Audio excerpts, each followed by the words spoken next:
உங்களுக்கு அந்த 4 ராசிகள் யார் என்று தெரியுமா? நீங்கள் முருக பக்தராக இருந்தால் ஓம் முருகா என்று கமெண்ட் பண்ணுங்க.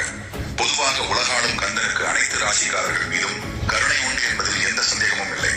நீங்கள் எந்த ராசியாக இருந்தாலும் சரி, மனம் முருகி முருகா என்று அழைத்தால் ஓடோடி வந்து துணை நிற்பவன் நம் அப்பன் முருகன். ஆனால் ஜோதிட சாஸ்திரங்களின்படி சில ராசிகள் மீது மட்டும் முருகனின் அருள் அதிகம் இருக்கும். அவர்களை முருகனுக்கு மிகவும் பிடிக்கும் என்று சொல்கிறார்கள். மேஷ ராசி, விருச்சிக ராசி, சிம்ம ராசி, தனுசு ராசி. இந்த 4 ராசிகளில் பிறந்தவர்களுக்கு வேலவனின் பரிபூரண ஆசீர்வாதம் முழுமையாக கிடைக்கிறது. இந்த ராசிக்காரர்களுக்கு முருகனின் அருள் கர்மாவின் தாக்கத்தை முறியடித்து ஞானத்தையும் தைரியத்தையும் கொடுத்து வளமான வாழ்வை அமைத்துக் கொடுக்கிறது. இந்த ராசி கொண்ட சில நபர்கள் முதலில் சிவநெல்லை பெருமாளைத்தான் வணங்கியிருப்பீர்கள்.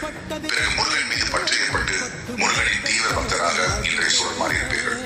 10 தலை தத்த கணை தொடு ஒற்றை கிரி மத்தை